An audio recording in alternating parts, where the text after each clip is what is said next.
Okay student, तो आज हम लोग इलेक्ट्रोस्टैट का नेक्स्ट लेक्चर देख रहे हैं। शायद ये लेक्चर 13 रहेगा। तो आप लोग को मैं यहाँ तक पढ़ाया था, राइट? इसी को डिस्कस कर रहे थे और हम लोग को electric field due to uniformly charged ring on its geometrical axis का एक्सप्रेशन मिला था Ex equal to Q by 4 X square plus R square to the power 3/2 into X. जब डेरिवेशन कर रहे थे तो उस टाइम पे मैं x को कांस्टेंट मान के कर रहा था, बट x तो वेरिएबल भी हो सकता है। ए पॉइंट को हम लोग आगे पीछे भी लेके जा सकते हैं, हाँ या ना? तो उस टाइम पे अगर हम लोग इस पॉइंट को आगे पीछे लेके जाएंगे तो सबसे पहले तो आप चीज़ ये देखिए कि x tending to x equal to 0, तो Ex क्या हो जाएगा स्टूडेंट? 0, है या ना? और अगर इफ इसी एक्सप्रेशन में x टेंडिंग टू इन्फिनिटी, तो अगर आप इसको ऊपर नीचे x से डिवाइड करेंगे तो नीचे में सिर्फ x बचेगा और ऊपर में x नहीं बचेगा। तो उसमें अगर नीचे में अगर x बचता है सिर्फ, ये लिमिट में आपको पढ़ाया जाएगा। तो x tending to infinity then Ex also tending to what? 0। और ऐसे भी बोल सकते थे, किसी भी चार्ज बॉडी से अगर इनफाइनाइट डिस्टेंस पर उसका स्ट्रेंथ पूछिएगा तो उसका स्ट्रेंथ ऑलमोस्ट टेंडिंग टू क्या हो जाता है? 0 हो जाता है। और next, if x tending to minus infinity then again Ex also becomes what? 0। Secondly student की अगर इसको ध्यान से देखिएगा तो इस टर्म को अगर छोड़ दिया जाए तो बाकी ये जो टर्म है मेरा, एक ऑड फंक्शन का टर्म है, ठीक है? और ऑड फंक्शन का ग्राफ ऑलवेज ओरिजिन के अबाउट सिमेट्रिकल होता है। तो अगर आप इसको डिफ्रेंशिएट करेंगे, पिछले क्लास में डिफ्रेंशिएट करवाया भी था तो किसी किसी का आंसर आया था। तो डिफ्रेंशिएट करेंगे तो x इक्वल टू क्या आया था? Plus minus r/√2। इसका मतलब ये हुआ कि इलेक्ट्रिक फील्ड का वैल्यू अगर अलजेब्रिकली देखिएगा तो एक जगह मैक्सिमम और एक जगह मिनिमम, अगर दो वैल्यू मिल रहा है तो ये जो मैक्सिमम मिनिमम का मैं बात कर रहा हूँ वो अलजेब्रिकली बात कर रहा हूँ, क्योंकि अगर Ex का बात करेंगे तो Ex एक अलजेब्रिक क्वांटिटी हो गया, हाँ या ना? तो थिंक लाइक अलजेब्रा। तो उसमें यहाँ पे अगर उसको डबल डिफ्रेंशिएट करके चेक कीजिएगा तो यहाँ पे मैक्सिमा और यहाँ पे क्या रहेगा? मिनिमा रहेगा। तो आपके पास दो ही क्रिटिकल पॉइंट है, एक ये है और एक ये है, और यहाँ पे इलेक्ट्रिक फील्ड 0 है और इन्फिनिटी पे भी जाके इलेक्ट्रिक फील्ड क्या है? 0 है, और वर्टेक्स दो ही है तो आपको नहीं लगा। और इस केस में अरे पूरे टर्म को देखेंगे तो देखिए बहुत सारा चीज़ फार्मूला से ही क्लियर हो जाता है। तो अगर इस टर्म को देखेंगे स्टूडेंट, और अगर क्यू चार्ज पॉजिटिव के लिए बात कीजिएगा तो क्यू पॉजिटिव के लिए बात कीजिएगा तो ये टर्म तो ऑलवेज पॉजिटिव हो जाएगा अगर क्यू पॉजिटिव है तो, हाँ या ना? तो अगर ये पूरा टर्म पॉजिटिव है, इसका मतलब जहाँ पे x पॉजिटिव रहेगा वहाँ पे इलेक्ट्रिक फील्ड पॉजिटिव रहेगा, और जहाँ पे x निगेटिव रहेगा वहाँ पे Ex क्या हो जाएगा? निगेटिव हो जाएगा। दैट्स भाई x ग्रेटर देन 0 के लिए मेरा Ex का ग्राफ क्या रहेगा? इस एक्सिस के ऊपर रहेगा, हाँ या ना? और मेरा x लेस देन 0 के लिए Ex का ग्राफ क्या रहेगा? इस एक्सिस के नीचे रहेगा। Is it clear?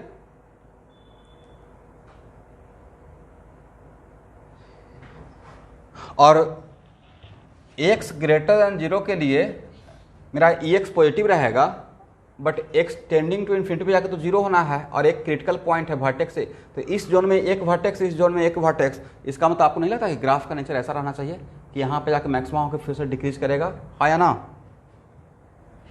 ऑब्वियसली अगर कोई बोलेगा कि x ग्रेटर देन 0 के लिए वैल्यू पॉजिटिव है और एक ही जगह वर्टेक्स है और वो मैक्सिमा है, और यहाँ पे 0 वैल्यू है और इन्फिनिटी पे 0 वैल्यू है, तो आप नहीं तो कैसे आना चाहिए? करेक्ट? और x लेस देन 0 के लिए Ex निगेटिव है और x टेंडिंग टू इन्फिनिटी पे अगेन Ex 0 है, और x लेस देन 0 के लिए x नेगेटिव, तो एक ग्राफ तो नीचे रहेगा। अब वर्टेक्स तो यहाँ पे ही है, एक ही वर्टेक्स है। इस जोन में 1 वर्टेक्स, इस जोन में 1 वर्टेक्स, माइनस इन्फिनिटी पे फिर से 0 होना है और प्लस इन्फिनिटी पे फिर से 0 होना है और एक एक वर्टेक्स, और यहाँ पे 0 है। तो आप लोग तक यहाँ पे आके एक वर्टेक्स बना के वापस से फिर इस लाइन के साथ कोइंसाइड करेगा, इस हॉरिजॉन्टल एक्सिस के साथ। दैट्स भाई इसका ग्राफ EX वर्सेज X का ग्राफ इस टाइप का चलता है। और ये ग्राफ नहीं लग रहा कि ओरिजिन के अबाउट सिमेट्रिकल है, जैसा इधर है वैसा ही इधर है, हाँ या ना।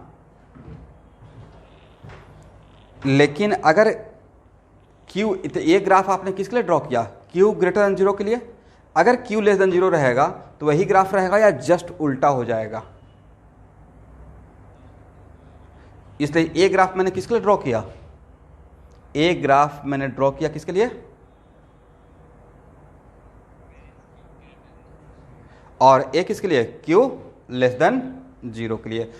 तो ये देखिए, ये ग्राफ बहुत बार फ्रिक्वेंटली पूछा गया है, तो इसको ध्यान से आप लोग देख लीजिए। Okay,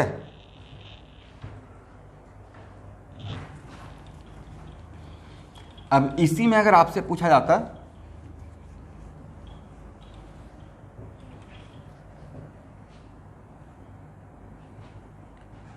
magnitude of EX versus X, तब कैसा ग्राफ होता?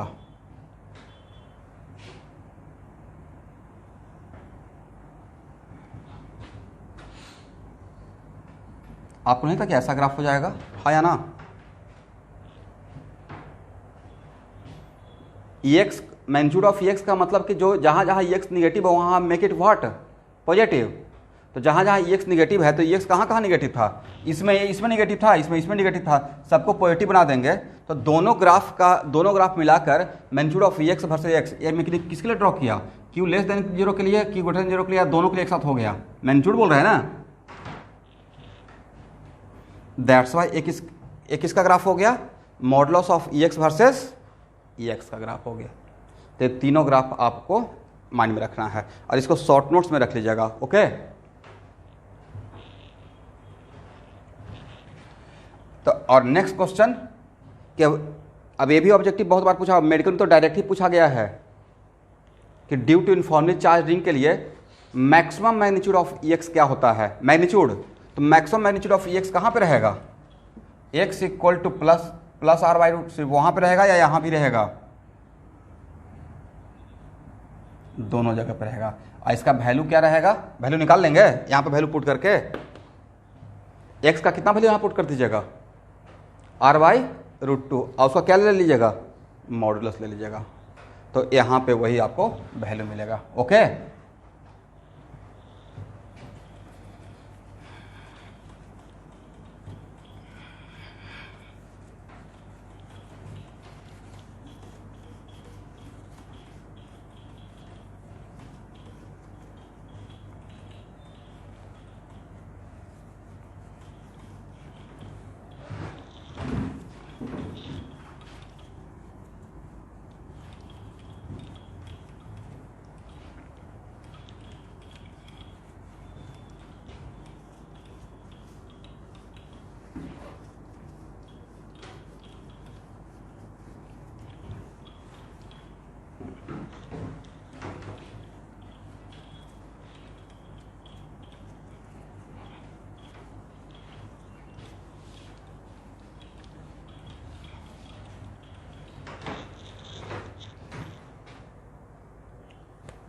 अब देखिए,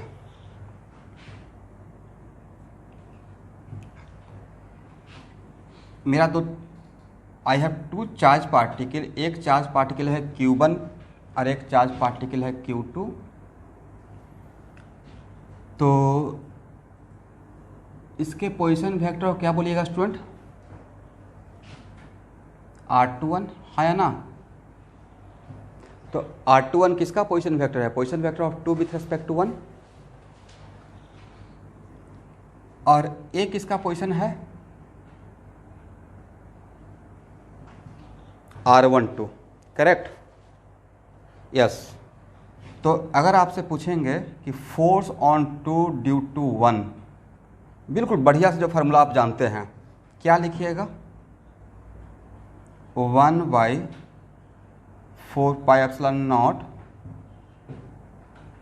Q1 Q2 R21 का Q R21, हाँ या ना। और फोर्स ऑन 2 ड्यू टू 1, देखिए फार्मूला वही होता है, फार्मूला कुछ अलग अलग नहीं होता है, फार्मूला वही होता है, बट उसको देखने का तरीका चेंज हो जाता है। तो फोर्स ऑन 2 ड्यू टू 1, तो एक काम कीजिए, इसी फार्मूला को किस पे फोर्स निकाल रहे हैं, सब लोग बोलिए। Force on 2 due to 1, very good. तो 1/4πε0 Q2 R21 का Q, क्या इसी फार्मूला को, जो फार्मूला था, इसी को हम लोग ऐसे लिख सकते हैं स्टूडेंट, हाँ या ना। क्या प्रॉब्लम है, Q1 को बाहर ले लिए, आप लोग हाँ ना थोड़ा बोला कीजिएगा, नहीं लिख सकते हैं। तो इस फार्मूला को ऐसे लिख दिए। अब ब्रैकेट के अंदर जो है उसको ध्यान से देखिए, तो माइन्यूटली ऑब्जर्व कीजिए, ब्रैकेट के अंदर जो है वो एक्चुअली क्या है,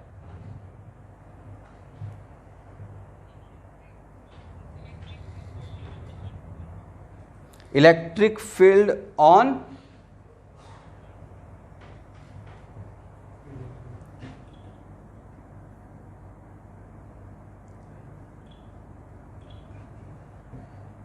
एक काम कीजिए, अब सही रहेगा। अब देखिए तो ये क्या है,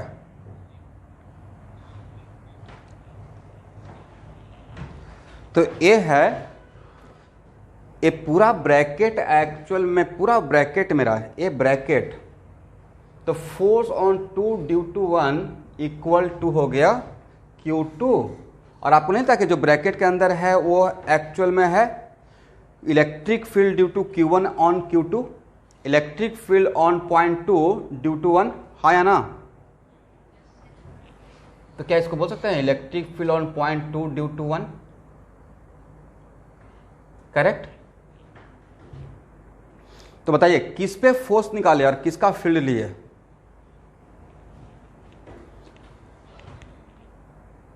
तो फोर्स 2 पे निकाले, बट क्या फील्ड भी 2 का ही ले लिए।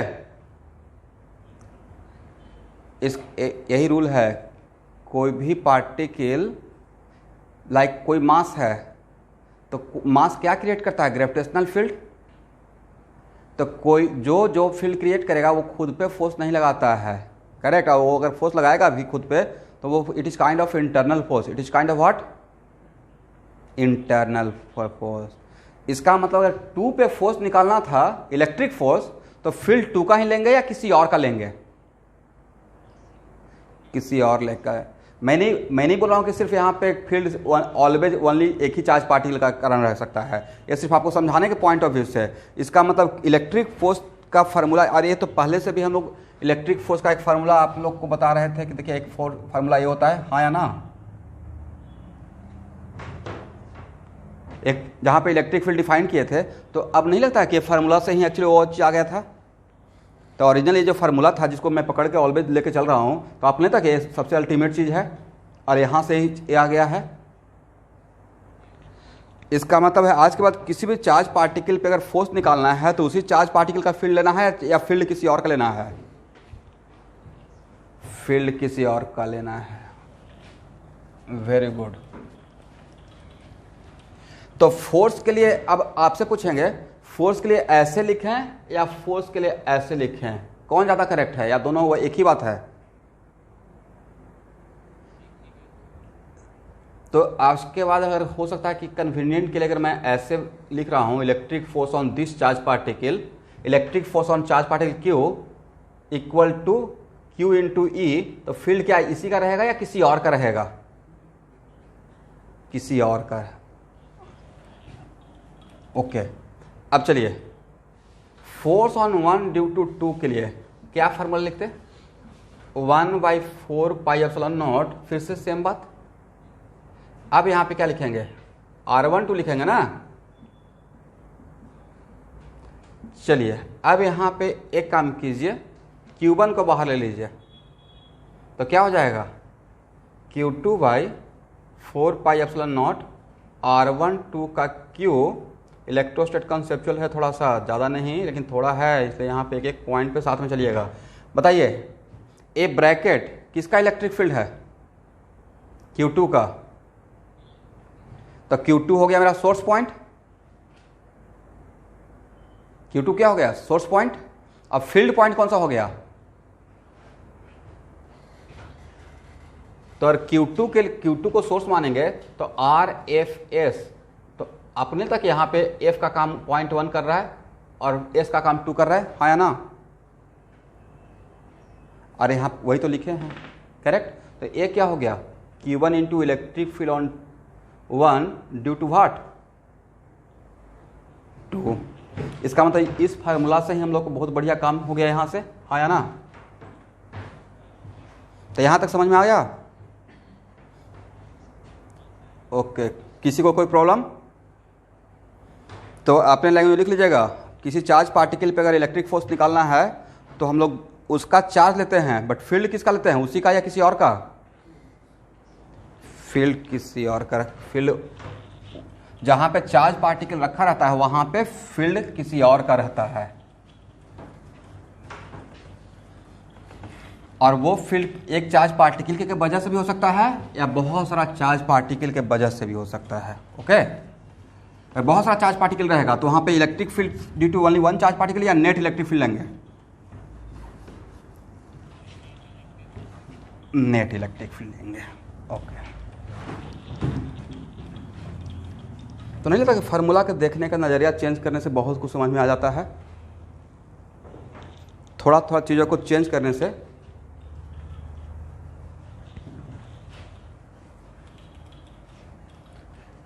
ओल्ड बैच, आप लोग से बहुत दिन से बातचीत नहीं हो रहा है, कैसा चल रहा है पढ़ाई लिखाई?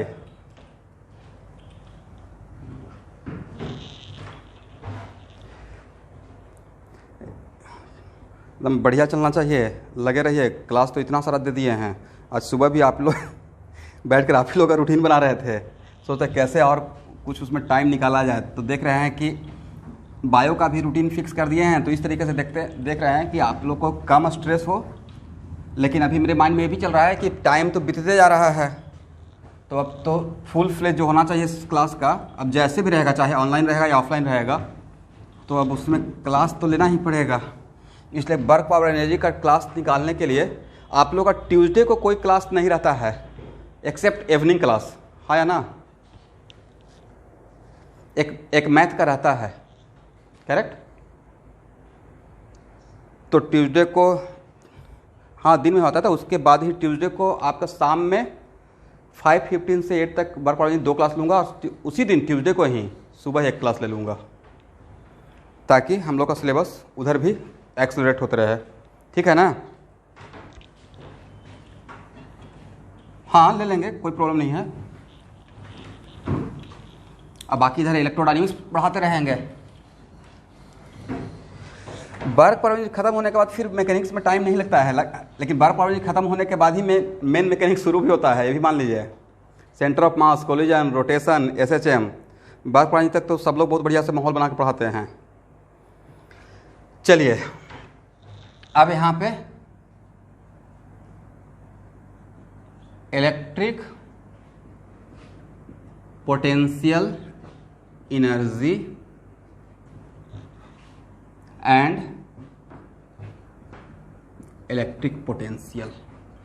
अब पहले इसका कॉन्सेप्ट क्लियर करूंगा, उसके बाद ही बहुत सारा जो इलेक्ट्रिक फील्ड का एक्सप्रेशन बचा हुआ है, लाइक ड्यू टू डिस्क बचा हुआ है, ड्यू टू हॉलो स्फीयर बचा हुआ है, ड्यू टू सॉलिड स्फीयर बचा हुआ है, या और भी जो बचा हुआ है जो कि आपका सिलेबस का पार्ट है, तो उस पर वापस तब आऊँगा जब यहाँ पे मैं क्लियर करूँगा, क्योंकि बहुत जगह मैं इलेक्ट्रिक पोटेंशियल के हेल्प से आपका इसका कॉन्सेप्ट इलेक्ट्रिक फील्ड निकालने के लिए सिखा दूंगा।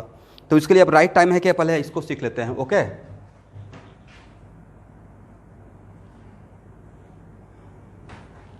और एक पिछले वर्क पावर एनर्जी क्लास में मैं थोड़ा सा बताया था,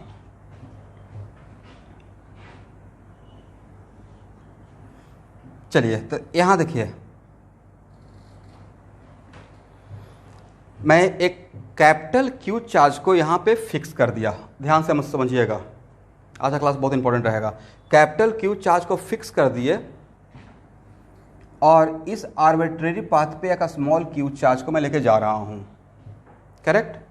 और इस स्मॉल क्यू को मैं यहाँ से यहाँ लेकर आना चाह रहा हूँ पॉइंट पी पे, और इसका पोजीशन वेक्टर है आर। और तब अगर पूछा जाएगा electric potential energy at point P, तो electric potential at point P, तो नेक्स्ट क्वेश्चन के सर यहाँ पे तो अभी तक तो हम लोग यही सीखे हैं कि change in potential energy, correct. यहाँ पे मैं डायरेक्ट क्या बोल दिया कि electric potential energy of this small Q charge किसका निकालने जा रहे हैं, स्मॉल क्यू का। तो उसका एक लाइन का डिफिनेशन आप लोग को मिल जाएगा पीडीएफ में, ऐसे मैं बोल भी देता हूँ, इसको अगर लिखना चाहेंगे तो लिख सकते हैं। तो electric potential energy of a small Q when it is at P equal to work done against the field force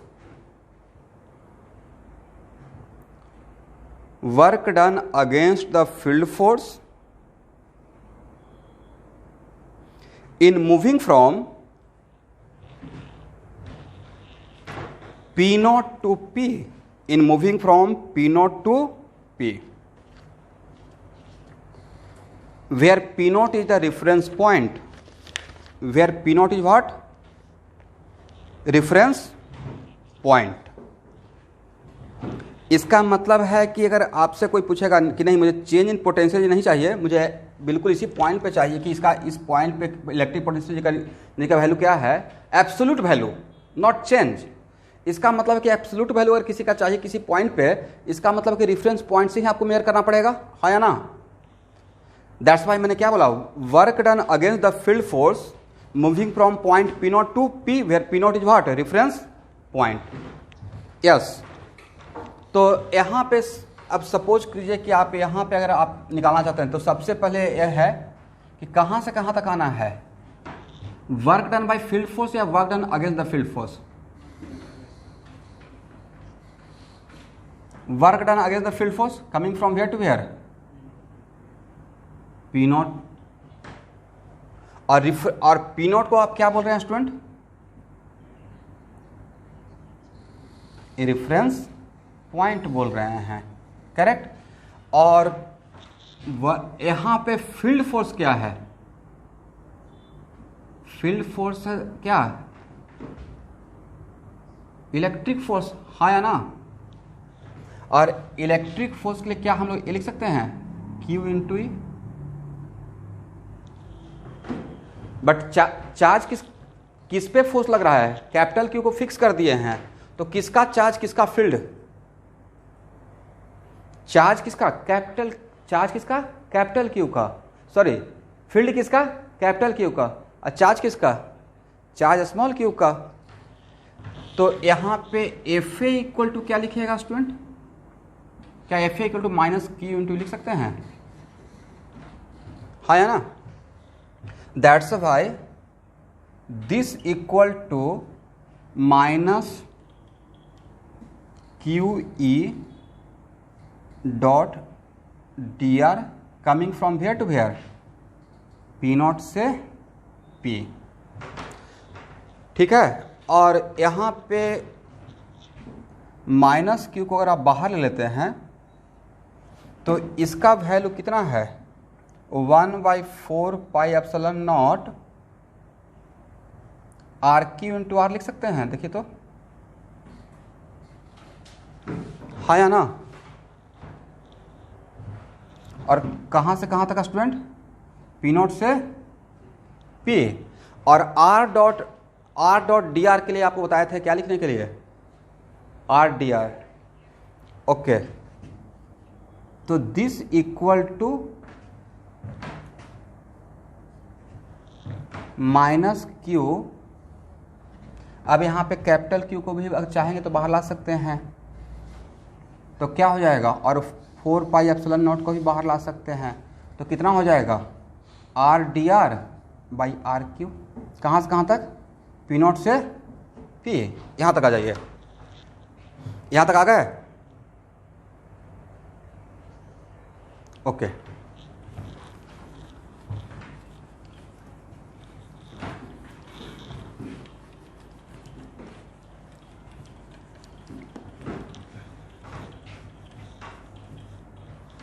चलिए, तो दिस इक्वल टू, अब बोलिए आर बाई आर की मतलब 1 by R square, R by R की का मतलब क्या, 1 बाई आर स्क्वायर, हाँ या ना। और 1 बाई आर स्क्वायर का इंटीग्रेशन क्या होता है, -1 बाई आर,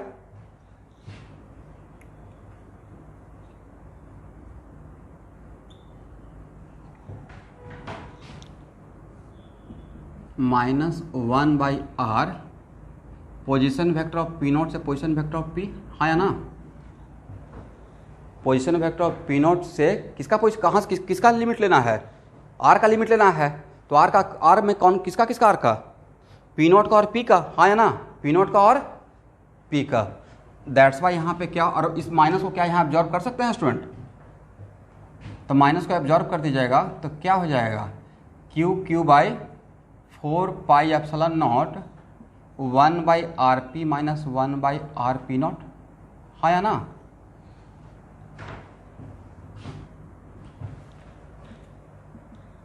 यहाँ तक आ जाइए,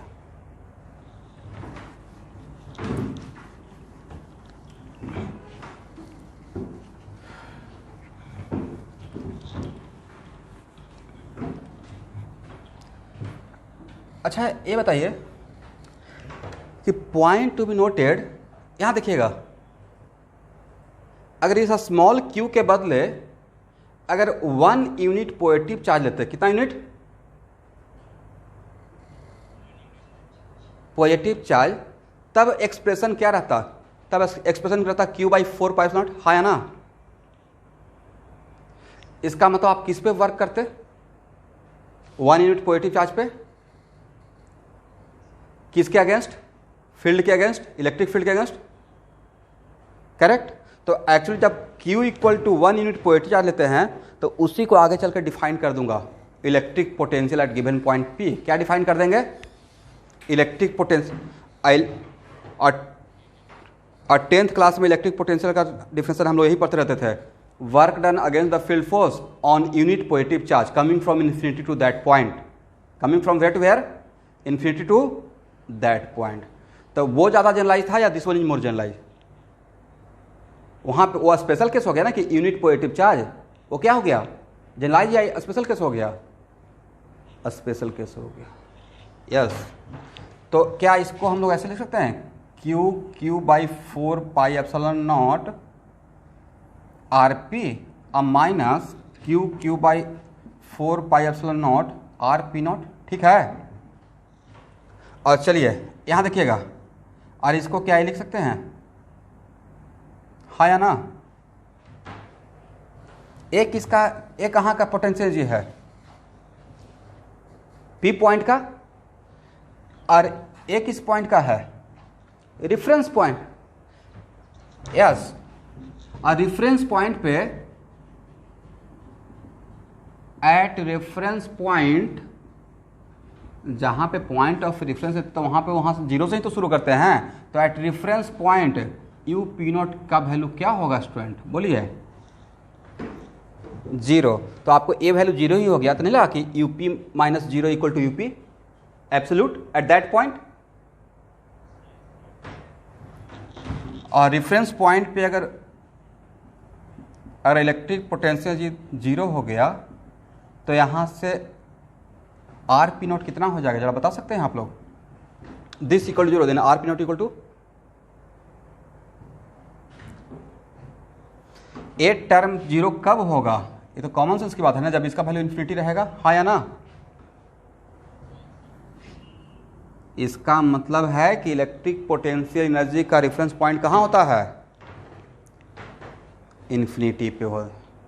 तो बहुत आसान भाषा में रेफरेंस पॉइंट समझा दिया, और वहाँ से आपको ये प्रूफ भी कर दिया कि मेरा रेफरेंस पॉइंट था, but where is the reference point, reference point था कहाँ पे, इलेक्ट्रिक पोटेंशियल एनर्जी के लिए, दूसरे के लिए नहीं, हर फील्ड का हो सकता है अलग अलग हो, बट इस केस के लिए ऐसा नहीं कि सर बच्चे सर राकेश सर तो बोले रेफरेंस पॉइंट इन्फिनिटी पे, तो स्प्रिंग फोर्स में भी रेफरेंस पॉइंट इन्फिनिटी मान लीजिएगा। This is for what, this is for electric potential, right. इसका मतलब है कि इलेक्ट्रिक पोटेंशियल एनर्जी का रेफरेंस पॉइंट कहाँ होता है, इन्फिनिटी पे होता है। इसका मतलब दो चार्ज पार्टिकल अगर इनफाइनाइट डिस्टेंस पे है तो उसका इलेक्ट्रिक पोटेंशियल का वैल्यू क्या रहेगा, जीरो रहेगा। तो इस टर्म को क्या हम लोग जीरो कर दें, तो इस क्योंकि आर इन्फिनिटी यहाँ पे क्या, आर पी नॉट क्या आ गया है, इन्फिनिटी। तो जब यहाँ पे इन्फिनिटी पुट कर देंगे तो ये टर्म तो जीरो हो गया ना, और ये भी टर्म क्या हो गया है, जीरो हो गया। इसका मतलब है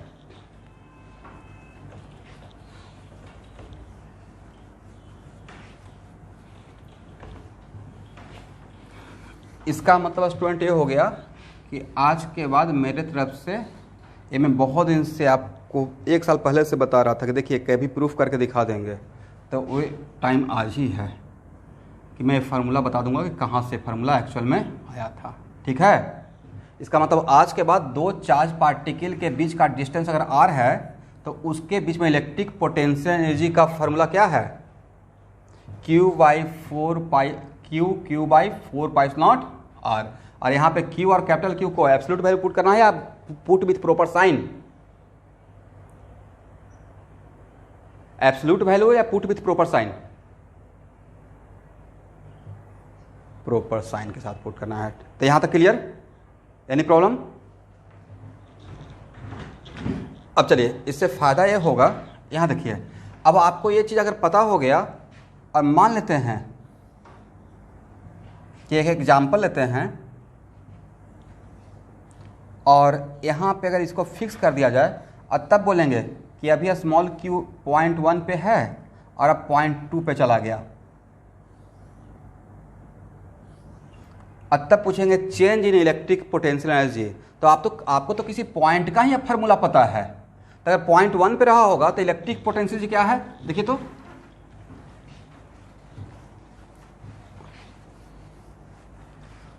तो क्या यहाँ पे व्हेन गोइंग फ्रॉम 1 to 2 क्या डायरेक्टली क्या हम लोग ऐसे लिख सकते हैं 4 पाई नॉट R2 और माइनस व्हाट,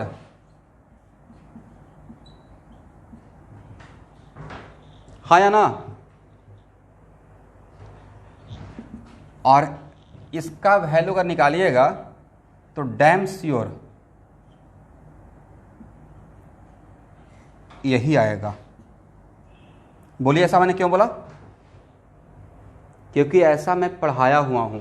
दो पॉइंट के बीच में change in electric potential energy किसके बराबर होता है, change in electric potential energy between two given point equal to what, work done against the field force, हाँ या ना।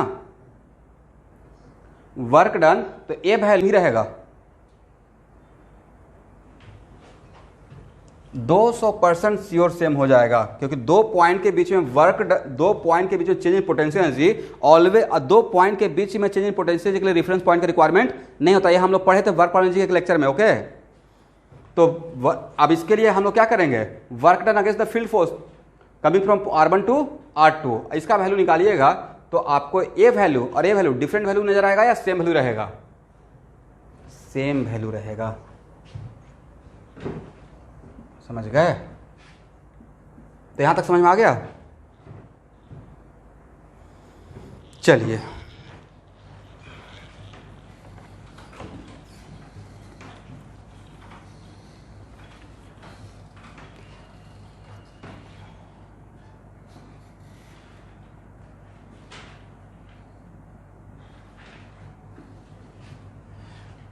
बट सबसे इंपॉर्टेंट पॉइंट ये है कि मैंने जो आपको फार्मूला दिया 1/4, यहाँ भी मिस्टेक कर लेंगे, ये मत सोचिए कि मिस्टेक नहीं हो जाएगा।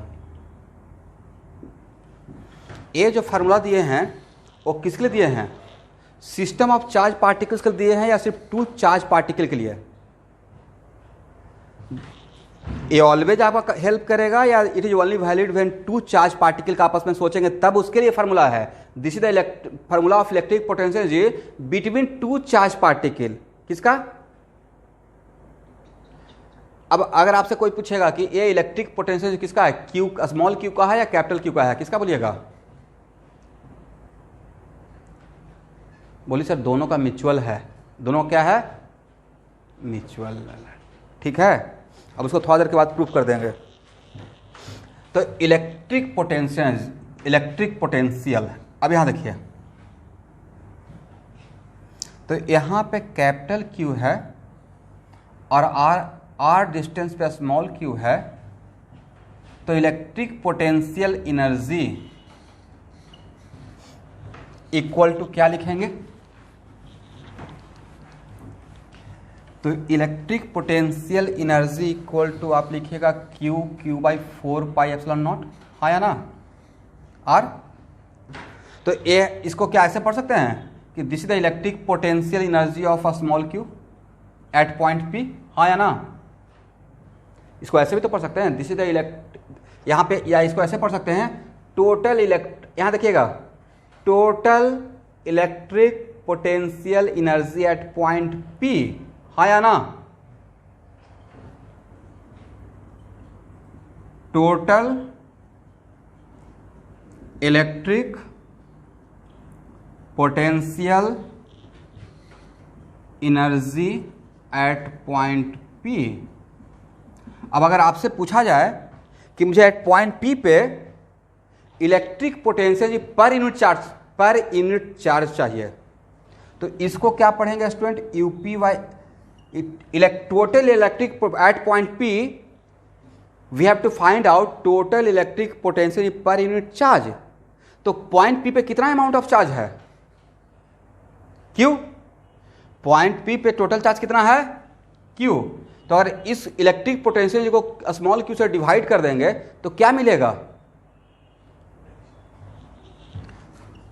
तो ए मिल जाएगा Q by 4πε0 R by what Q, correct.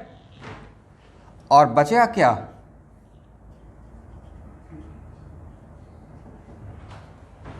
Clear? यहां देखिएगा, यही बचेगा ना। सब लोग प्लीज रिस्पॉन्स कीजिए। और ये जो बचता है उसमें क्या स्मॉल क्यूब है या स्मॉल क्यूब? तो इसको पढ़ते हैं electric potential energy per unit charge at given point is called electric potential. क्या पढ़ा जाता है? Is called what? Electric potential eight that point. क्या पढ़ेंगे? Electric potential eight that point. But वो इलेक्ट्रिक पोटेंशियल किसका?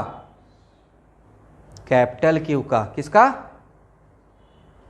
कैपिटल क्यू का। जो बचा हुआ है उसी का रहेगा। क्या रहेगा? इसका मतलब ये जो टर्म है वो क्या है? Electric potential at point P due to what?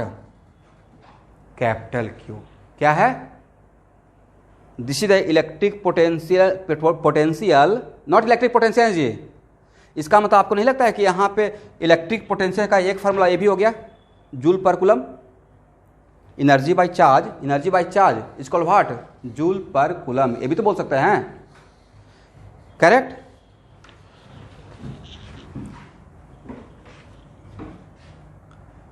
तो यहां देखिएगा, इसका मतलब है कि U by Q equal to हो गया V, लेकिन वो V किसका?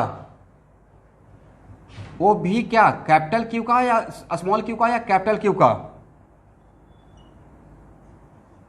कैपिटल क्यू का। यू कांट इमेजिन कि कितना बड़ा फार्मूला है, इससे आपका कितना लाइफ आसान हो जाएगा। चलिए इसको क्रॉस मल्टीप्लाई कीजिए। तो अगर इसको क्रॉस मल्टीप्लाई करते हैं तो क्या U equal to Q into V लिख सकते हैं? हाँ या ना? देखिए ये तो जो मैंने लिखा, ये जो मैं लिखा यहाँ पे लिख लीजिएगा सर। यहाँ पे जो लिखना क्या है? Electric potential energy per unit charge at A given point P। तो यहाँ से हम लोग को मिल गया। इसका मतलब इसको अगर मल्टीप्लाई करते हैं तो U equal to Q into V, हाँ या ना? इसका मतलब कि इलेक्ट्रिक पोटेंशियल निकालने का एक और फार्मूला हम लोग को मिल गया। एक फार्मूला तो ये है, करेक्ट। एक फार्मूला ये भी तो मिल गया, U equal to Q into V fast होने के लिए। बट किस यहाँ पे पोटेंशियल किसका निकाल रहे हैं? यहाँ देखिएगा, पोटेंशियल किसका निकाल रहे हैं? क्यू का। बोलिए किसका? तो पोटेंशियल किसका लेना है? क्यू का या किसी और का? यस, आज ये भी लिख लीजिएगा, आज के बाद किसी भी चार्ज पार्टिकल का इलेक्ट्रिक पोटेंशियल जो किसी पॉइंट पे निकालना है तो उस चार्ज पार्टिकल का चार्ज लेना होता है, बट पोटेंशियल उसी चार्ज पार्टिकल का लेना होता है या किसी और का लेना होता है? किसी और का लेना होता है, समझ गए? तो चार्ज इसका मतलब है कि दिस इज ये हो गया charge into what, potential at that point. Clear? But ये पोटेंशियल एट दैट पॉइंट, वो पोटेंशियल इसका रहेगा या किसी और का रहेगा? किसी और का रहेगा। यहां तक क्लियर?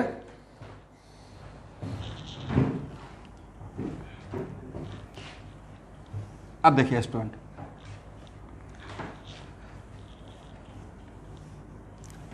अब electric potential at point P due to Q का एक और डिफिनेशन ये था, वर्क डन, ये हम लोग 10th क्लास में पढ़ते थे, वर्क डन समझते नहीं थे लेकिन पढ़ते जरूर थे, अगेंस्ट फील्ड फोर्स। कल सेवा का रिजल्ट निकल गया है, matric. They are so much happy, उनको पता ही नहीं कि आगे का रास्ता क्या है।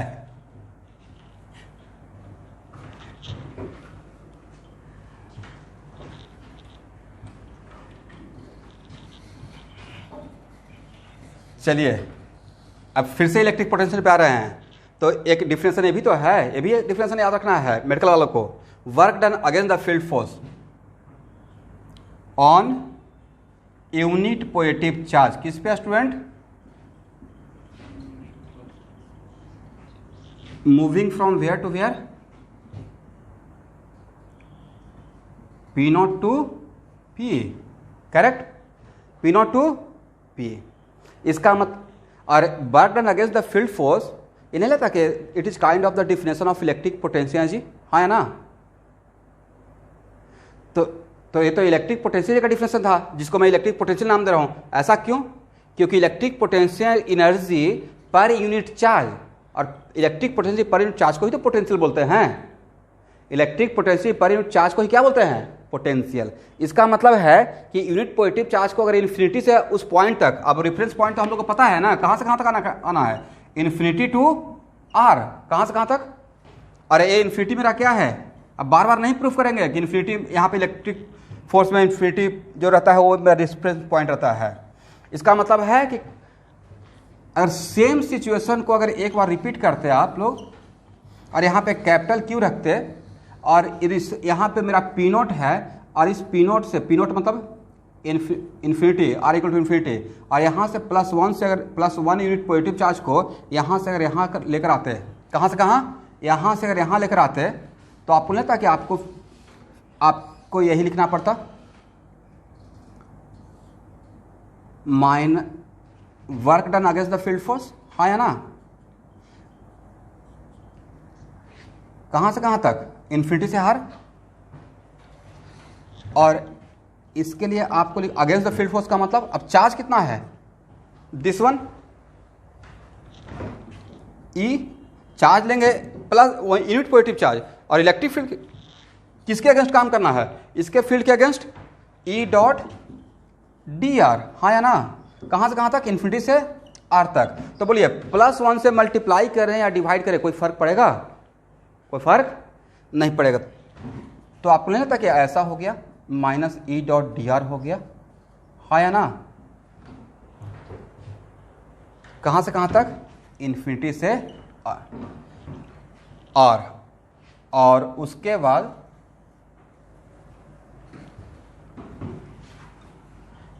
माइनस को अगर बाहर लेते हैं और इलेक्ट्रिक फील्ड का फॉर्मूला अगर वहाँ पे पुट कर देते हैं, R Q into R dot D R, और जब वैल्यू निकालिएगा स्टूडेंट तो आपको यही मिलेगा जो ऑलरेडी हम लोग निकाल चुके हैं। आप चेक करके देख लीजिए एक बार, करेक्ट। इसका मतलब है कि जो u को q से डिवाइड करके जो मुझे मिला और इस प्रोसेस से जो जाते और तब जो मिलता और डिफरेंट रहता या सेम रहता? सेम रहता। तो अब तो इलेक्ट्रिक पोटेंशियल को हर एंगल से आप देख लिए। Is it clear? यहां तक किसी को डाउट है तो बोल दीजिए। ठीक है,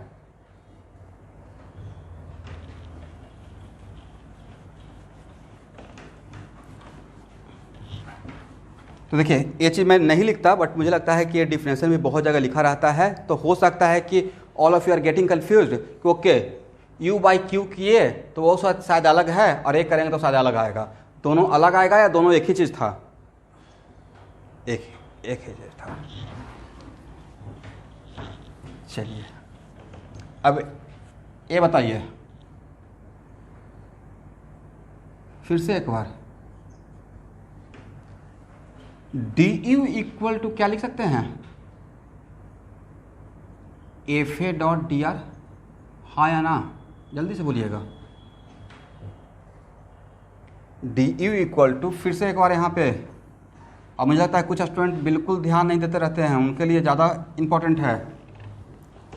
मान लेते हैं कि ए स्मॉल क्यू चार्ज आर पे है और यहाँ से बिल्कुल आर से डी आर डिस्प्लेसमेंट लिया है। कितना लिया है स्टूडेंट? D R. और ये पॉइंट पी है और पॉइंट पी डैश है।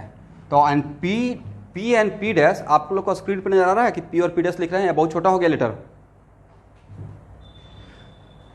तो P and P dash R very very close point. तो वेरी वेरी क्लोज पॉइंट के बीच में का जो डिफरेंस रहेगा पोटेंशियल जी का, वो बहुत बड़ा रहेगा या बहुत छोटा डिफरेंस रहेगा? तो और चेंज इन पोटेंशियल जी का तो डिफरेंशियल पहले ही जान चुके हैं। चेंज इन पोटेंशियल के लिए किसका वर्क डन के बराबर होता है? बाय फील्ड फोर्स या work done against the field force?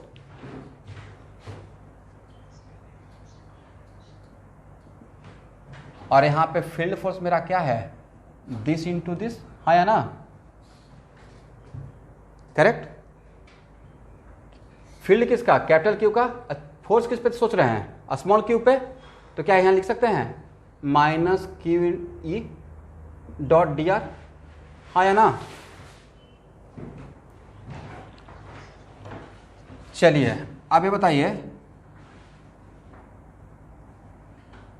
इस डी यू को अगर स्मॉल क्यू से डिवाइड कर देंगे, dividing both side by small Q, तो क्या मिलेगा स्टूडेंट? आपको नहीं लगता कि ए मिल जाएगा डेल्टा डी वी? यहां देखिए इस फार्मूला से अभी जस्ट हम लोग देखे थे ना, यू बाई क्यू को हम लोग क्या बोले थे? भी। तो u2 by Q minus u1 by Q को क्या हम लोग v2 माइनस v1 नहीं लिख सकते हैं? देखिए तो इस बॉक्स का हेल्प लीजिए। करेक्ट। तो वैसे ही डी क्या था? आप डी क्या था? U P dash minus U P और दिस बाई क्यू और दिस बाई क्यू। और ये क्या रहेगा? एक क्वांटिटी रहेगा वी एट पी डैश, हाँ या ना? और एक क्वांटिटी क्या रहेगा? V at what? P. But ये बहुत बड़ा डिफरेंस रहेगा या बहुत छोटा डिफरेंस रहेगा? बहुत छोटा डिफरेंस। तो क्या डायरेक्टली हम लोग डी यू बाई क्यू को डी वी लिख सकते हैं? और दोनों तरफ क्यू से डिवाइड कर दिए, if dividing both side by Q, तो क्या हो जाएगा? एक क्यू तो कैंसिल हो जाएगा क्योंकि एक कांस्टेंट क्वांटिटी इसको बाहर ले सकते थे। तो ये दिस इक्वल टू ए, इसको हम लोग नाम क्या दे देंगे? This equal to minus E dot D R. Is it clear? And this is called what? D V. इसको क्या बोलते हैं? D we.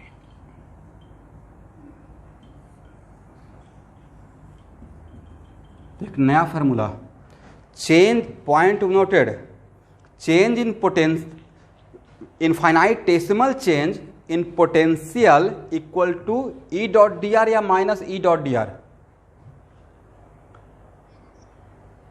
माइनस, और इसको समझाने के लिए डायरेक्ट पोटेंशियल समझाना सही था या पोटेंशियल एनर्जी समझाना सही था? अब तो समझ में आ गया। करेक्ट।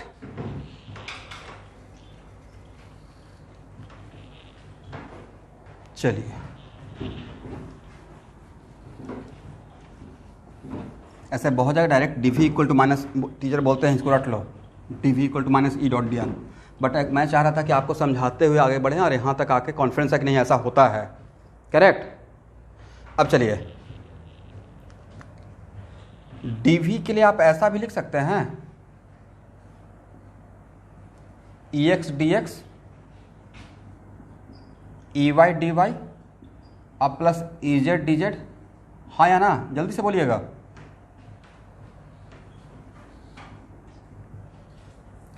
कैसे? दो वेक्टर का डॉट प्रोडक्ट, तो ई डॉट डी आर यही था ना, E X I E Y J plus E Z के, और डी आर के बदले क्या लिखते हैं, D X I D Y J अब प्लस डी जेड के। ये तो वेक्टर में पढ़े थे, ए डॉट बी में, A dot B equal to A X B X plus A Y B Y plus A Z B Z, वही तो काम किए हैं। क्लियर? चलिए, तो D V equal to minus E X D X plus E Y D Y plus E Z D Z. अब point to be noted, case first, let us suppose that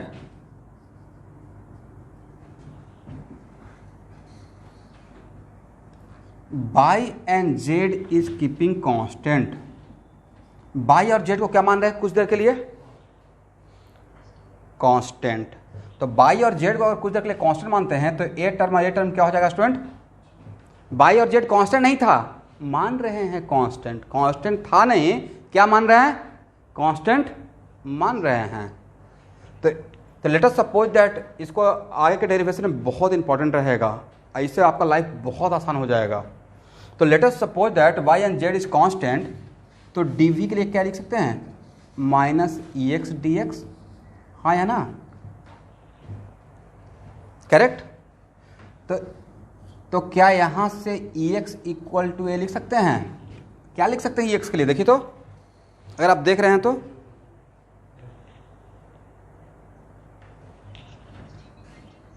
सब लोग एक साथ गलत हो गए। बताए थे ऐसा वर्क प्रॉब्लम में। यहाँ पे क्या कांस्टेंट मानना है? यस। तो एक बार जो चीज़ पढ़ा दिया जाए ना, तो दोबारा अगर आता है तो मुझसे पहले आपका सही आंसर आना चाहिए। एक ही बात बार बार बोलते रहेंगे तो काम चलेगा? चल ही रहा है अभी तक लेकिन आगे नहीं चलेगा।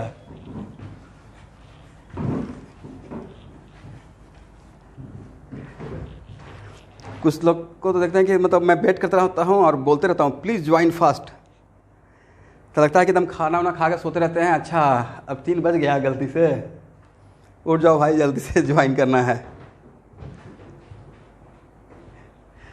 उसके बाद कुछ लोग ज्वाइन नहीं होते, तो सर ज्वाइन नहीं हो पा रहे हैं, प्लीज़ अलाउ कीजिए। तो हम लोग तो बैठे रहते हैं, देखते रहते हैं।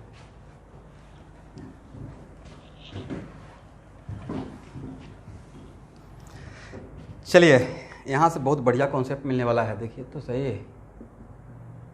सिमिलरली, क्या हम लोग ई बाई इक्वल टू ए लिख सकते हैं स्टूडेंट?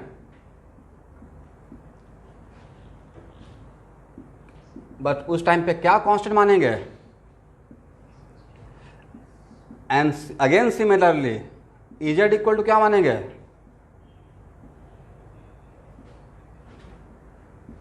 क्या मानेंगे constant? X and Y is keeping constant. इसका मतलब है इसे और इसे एक बॉक्स में पहले कर लीजिएगा, ठीक है? एक जगह हो जाएगा। अब चलिए, इसे देखिए, इसे देखिए और इसे देखिए, इसे देखिए, इसे देखिए और इसे देखिए, और बताइए कि यहां से आपने क्या सीखा?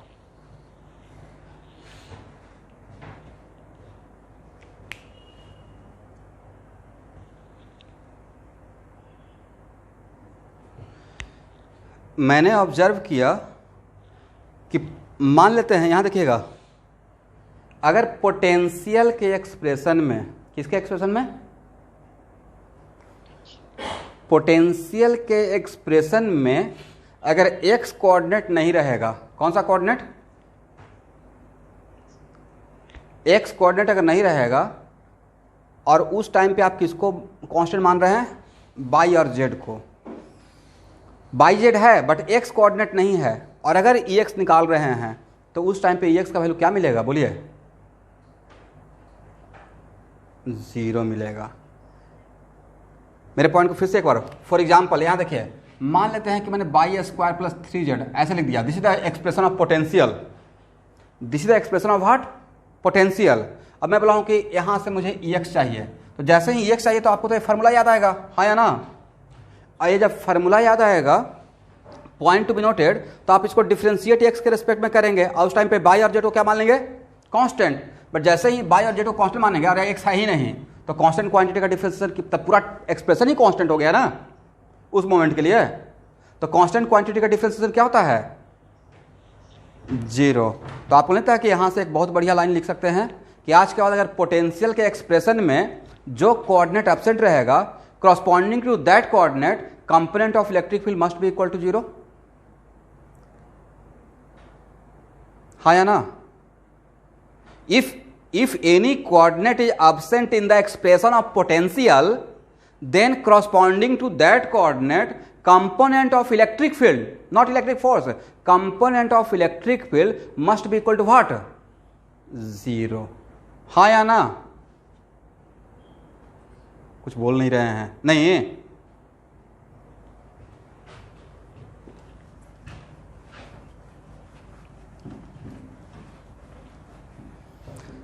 चलिए यहां से एक लाइन लिखिएगा, if any coordinate is absent in the expression of potential, सब लोग कॉन्सेंट्रेट होकर सुन लीजिए, इफ एनी कोऑर्डिनेट, एग्जाम में फास्ट हो जाएगा, मान लेते एग्जाम में आ गया तो आपको अगर एक पॉइंट याद रहेगा, इसको अगर सही से आप एनालाइज किए हैं, इस फार्मूला पर रुके हैं, तो उस टाइम तो फटाक से दिमाग में आ जाएगा, यहाँ पे एक्स होगा ही नहीं, क्या नहीं होगा, एक्स नहीं होगा। If any coordinate is absent in the expression of potential, then corresponding to that coordinate, component of electric field must be equal to 0, मे भी नहीं बोल रहे हैं, मस्ट बी इक्वल टू 0।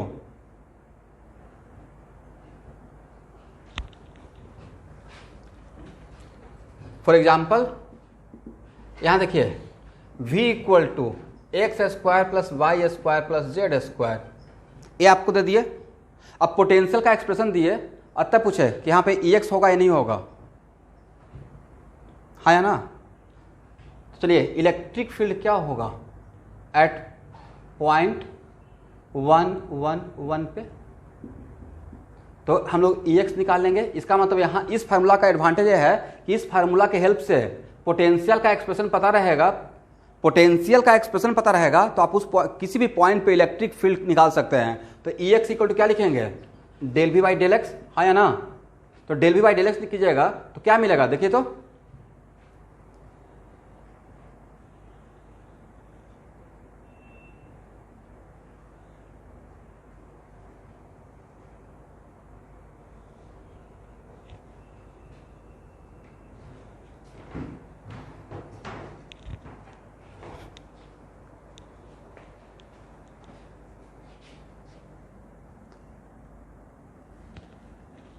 कितना ज्वाइन किया होगा, 24 में से एक का भी नहीं आया।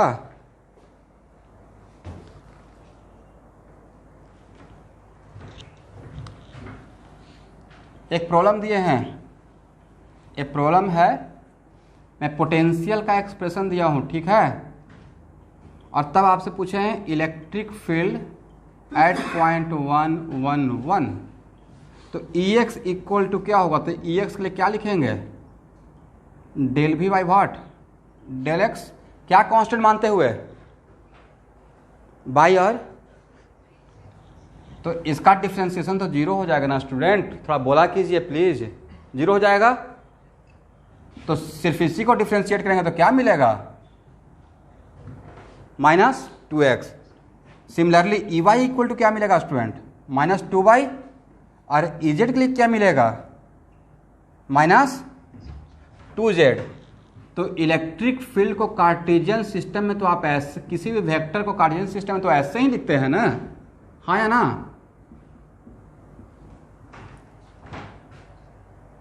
और यहां पे क्या हो गया, -2xi प्लस -2yj और प्लस -2zk। तो किस पॉइंट पे आपसे पूछे थे, 1 1 1।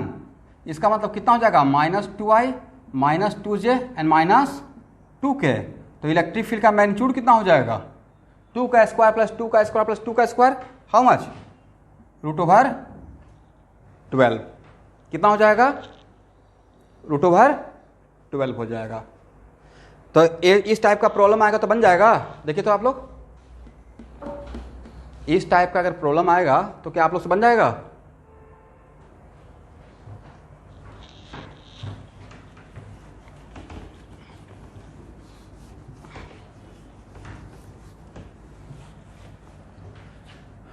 चलिए एक बहुत छोटा सा क्वेश्चन का आंसर दीजिए। फर्स्ट, इसमें इलेक्ट्रिक फील्ड का कौन सा कंपोनेंट डैम से और जीरो रहेगा बिना कुछ किए हुए।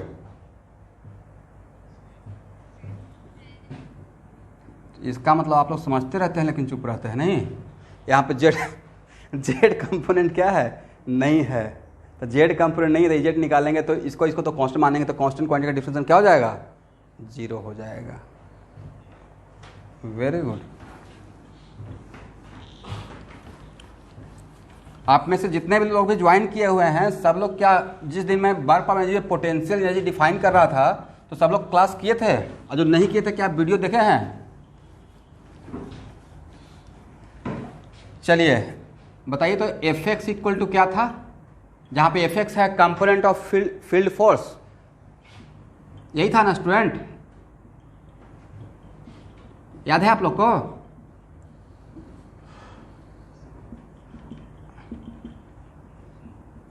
और इसमें क्या कांस्टेंट मानते थे, बाई और जेड।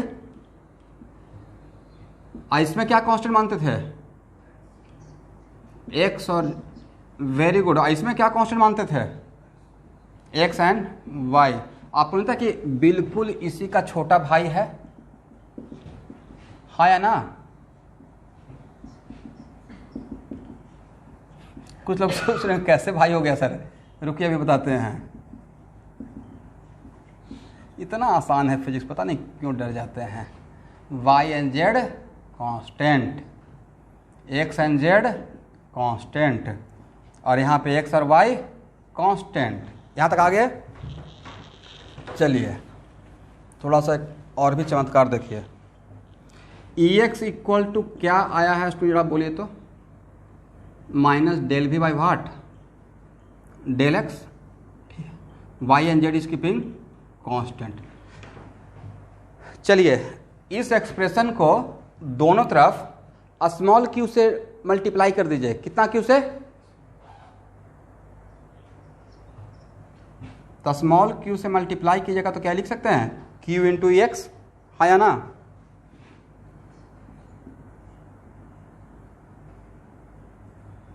इसको ऐसे लिख सकते हैं। और किसी भी अगर क्यू आपका कांस्टेंट है, कांस्टेंट क्वांटिटी है, तो किसी भी कांस्टेंट क्वांटिटी को डिफरेंशिएशन के अंदर भी लेके जा सकते हैं और बाहर भी ला सकते हैं। तो क्या इस स्मॉल क्यू को डिफरेंशिएशन के अंदर लेके जा सकते हैं,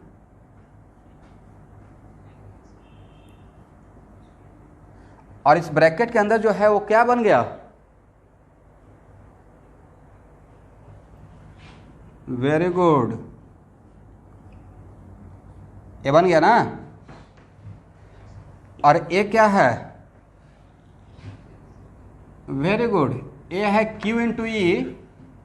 तो इसको ऐसे भी तो लिख सकते हैं, क्यू ई एक्स आई, हाँ या ना, क्यू ई वाई जे। एकदम थोड़ा अब क्लास की जगह थोड़ा फास्ट रहिएगा। बोलिए तो यहाँ पे एक्स, इलेक्ट्रिक फोर्स का एक्स कंपोनेंट के लिए क्या लिख सकते हैं, E x, Q into x. और इलेक्ट्रिक फोर्स कैसा फोर्स, फील्ड फोर्स। और फील्ड फोर्स का एक्स कंपोनेंट, तो इसका मतलब फील्ड फोर्स, इस फोर्स का एक्स कंपोनेंट मतलब फील्ड फोर्स का एक्स कंपोनेंट, हाँ या ना। तो प्रूफ कर दिए कि यहां से यहां भी आ सकते थे।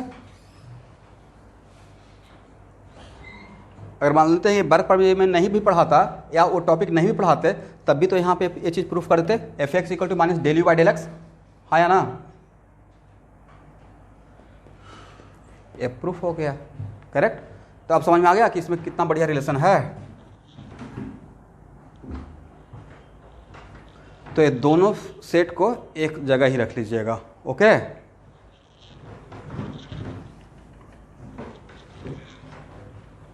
और ध्यान से देख लीजिए।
चलिए अब आपके सामने, अब तो देखिए एक्चुअल में हम लोग के पास दो फार्मूला बहुत अल्टीमेट आ गया है।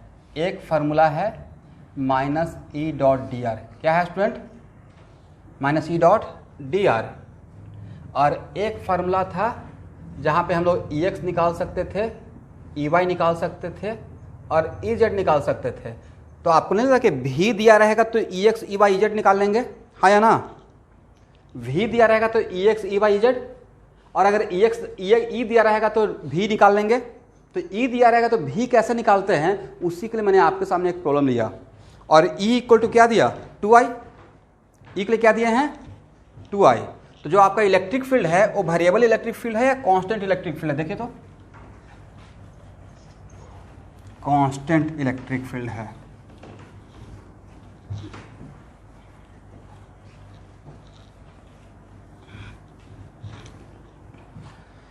चलिए, तो अगर कांस्टेंट इलेक्ट्रिक फील्ड है और आपसे पूछ रहे हैं find the expression of V, तो डी वी के लिए क्या लिखेंगे स्टूडेंट, देखिए तो minus E dot D R, हाँ या ना। ध्यान से देखिएगा मैं कैसे सॉल्व करता हूँ। D V equal to minus E dot D R, तो क्या यहाँ से ऐसे लिख सकते हैं E X D X, E Y D Y अब plus E Z D Z. इस केस में आपके पास ई वाई और ई जेड है क्या, देखिए तो जो मेरा प्रॉब्लम है उसमें नहीं है, तो नहीं लगता कि ये टर्म जीरो हो जाएगा। तो डी वी इक्वल टू बचेगा क्या, minus E X D x, और ई एक्स कितना है,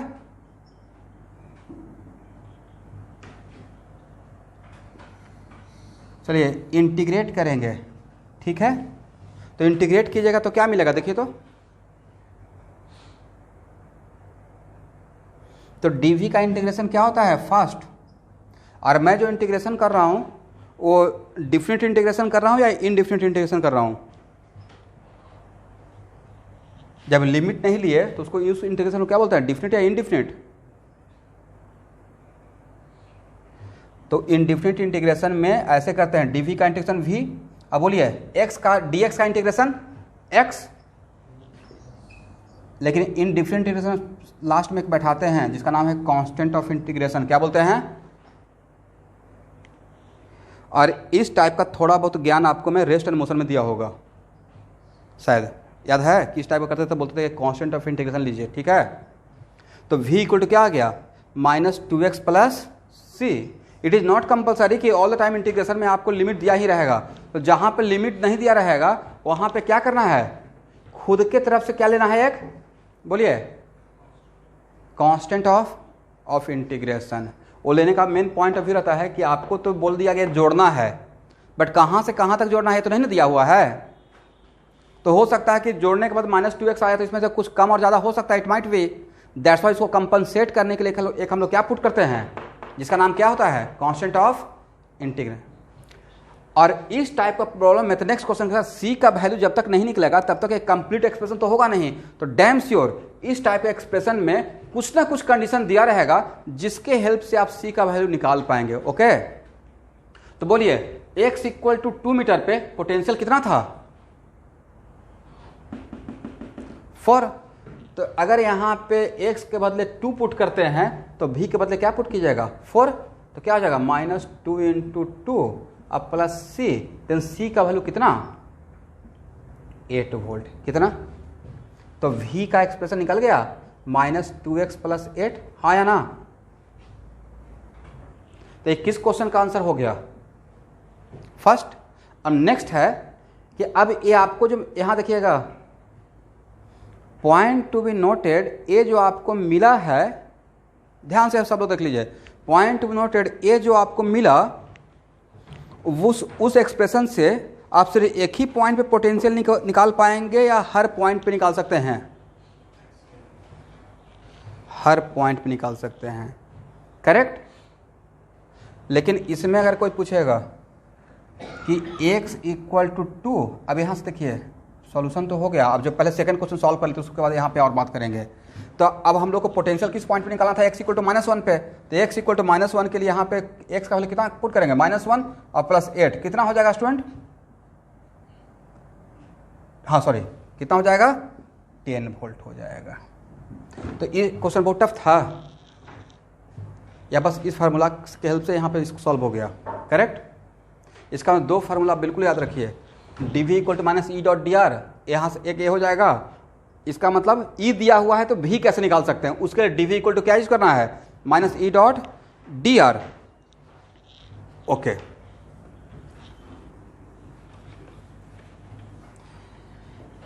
अच्छा देखिए ये जो पॉइंट टू बी नोटेड, सब लोग यहाँ देखिएगा, अगर ये जो पोटेंशियल है, अब इस पर थोड़ा बात करते हैं। ये पोटेंशियल सिर्फ किसका फंक्शन है, कुछ एक्स्ट्रा बात कर लेते हैं, ठीक है। ये सिर्फ किसका फंक्शन है, x का। इसका मतलब है कि अगर यहाँ पे y और पॉइंट टू बी नोटेड, यहाँ पे y और z का कोऑर्डिनेट अगर चेंज करेंगे तो क्या पोटेंशियल चेंज होगा, नहीं होगा।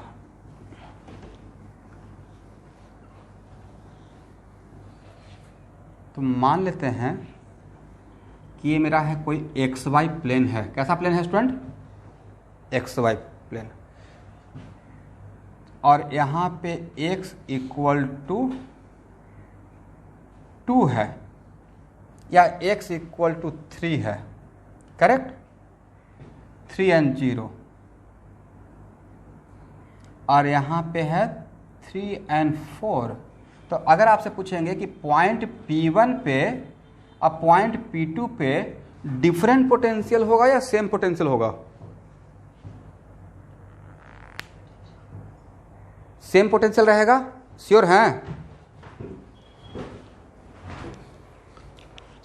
ऑब्वियसली श्योर पोटेंशियल रहेगा, क्योंकि पॉइंट P1 पे x का कोऑर्डिनेट और पॉइंट P2 पे x का कोऑर्डिनेट डिफरेंट है या सेम है, सेम है। और potential is only the function of what, बिल्कुल only the function of x। अब यहाँ देखिए, मान लेते हैं कि आपको अगर मैं बोलूंगा कि यहाँ से मैंने कोई एक ऐसे प्लेन गुजारा, क्या गुजारा,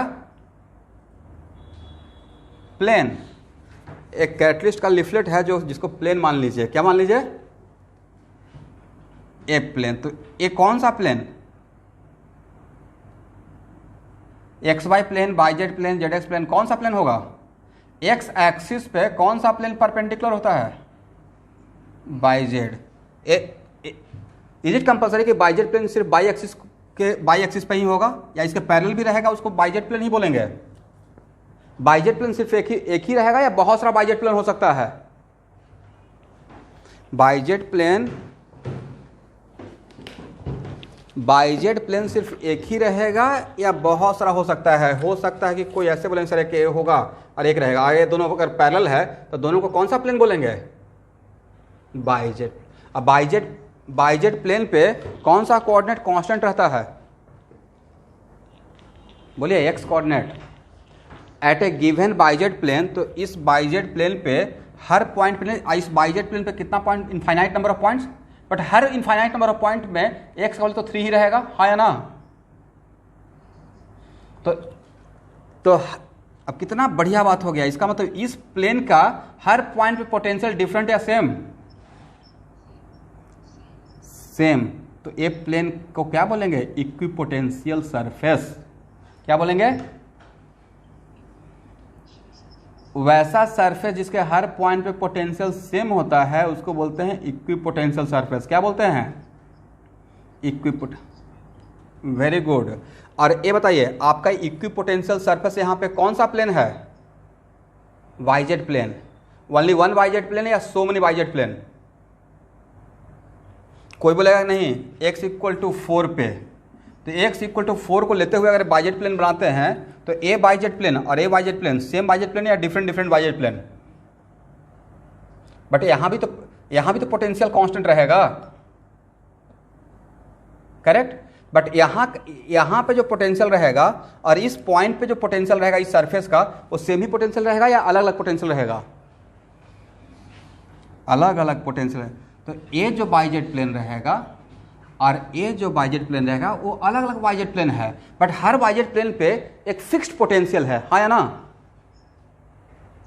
इसका मतलब हम लोग के पास बहुत सारा पैरेलल इक्विपोटेंशियल सरफेस है। Is it clear?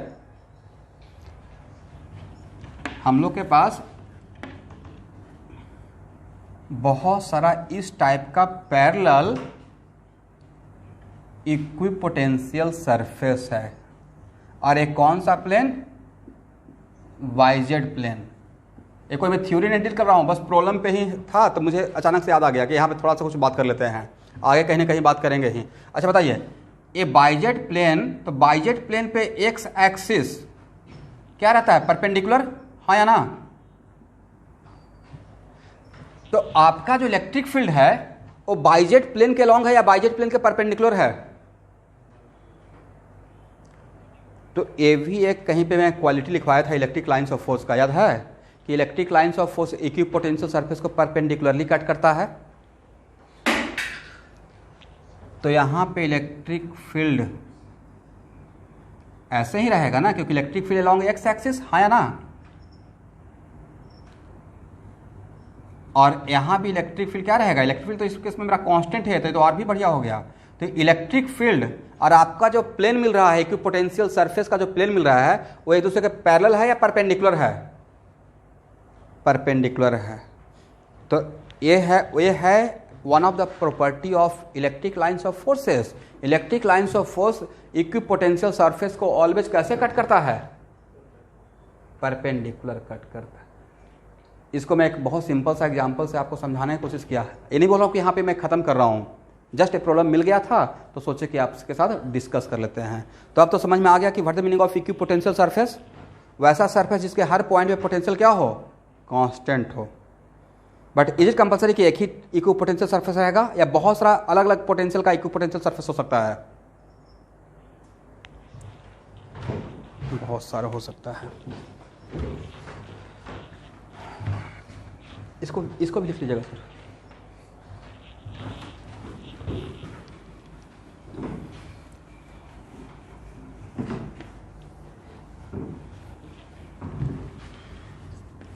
चलिए,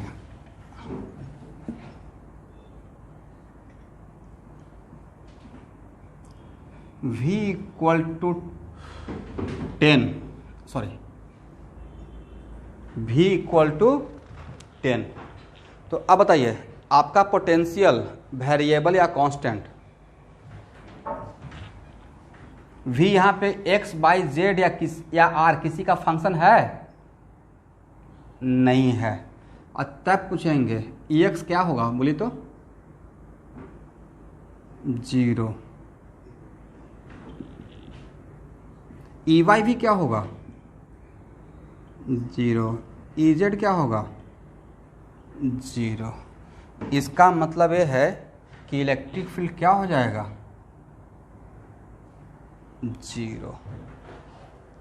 इसका मतलब यहाँ से एक थ्योरी हो गया। थ्योरी ये हो गया कि आज पर जहाँ पे पोटेंशियल कांस्टेंट रहेगा, अगर पोटेंशियल कांस्टेंट है, मैं इक्विपोटेंशियल सरफेस का बात नहीं कर रहा हूँ, पॉइंट बी नोटेड, किसी भी स्पेस में अगर पोटेंशियल कांस्टेंट है, स्पेस में अगर स्पेस में पोटेंशियल कांस्टेंट है। अब नेक्स्ट क्वेश्चन, आप ये मत बोलिएगा सर कि यहाँ पे बात क्यों नहीं की है, यहाँ पे जो मेरा एक्सप्रेशन था इसमें पोटेंशियल कांस्टेंट था क्या, या potential the function of x, yes, इसलिए यहाँ पे पोटेंशियल कांस्टेंट बोलेंगे।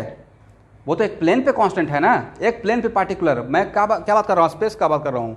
तो अगर पोटेंशियल कांस्टेंट है तो उसका अगर ईच एंड एवरी पॉइंट पे, किसी भी रीजन का ईच एंड एवरी पॉइंट पे, वो सिर्फ एक प्लेन नहीं है, स्पेस का बात कर रहे हैं, ईच एंड एवरी पॉइंट पे अगर पोटेंशियल कांस्टेंट रहेगा तो उस टाइम पे, अब एक नया थ्योरी शुरू कर दिए हैं, अब एक कोई प्रॉब्लम नहीं है। तो अगर पोटेंशियल कांस्टेंट रहेगा तो उस स्पेस में एक्स कंपोनेंट भी 0 रहेगा, वाई भी 0 रहेगा, जेड भी 0 रहेगा, मतलब इजेड क्या रहेगा 0 रहेगा। करेक्ट। इसका मतलब पोटेंशियल कांस्टेंट, तो इलेक्ट्रिक फील्ड क्या हो जाएगा 0 हो जाएगा।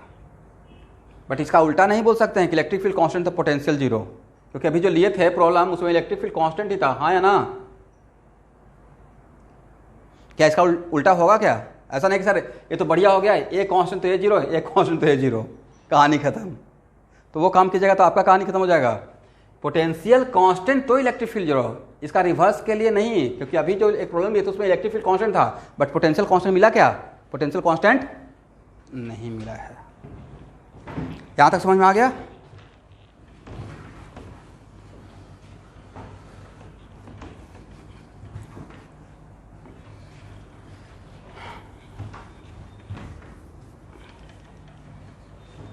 क्या टाइम हो गया? चलिए, पता ही नहीं चला। तो आज का क्लास यहाँ पे ही स्टॉप कर रहा हूँ, ओके? और यहाँ से ही नेक्स्ट क्लास कल।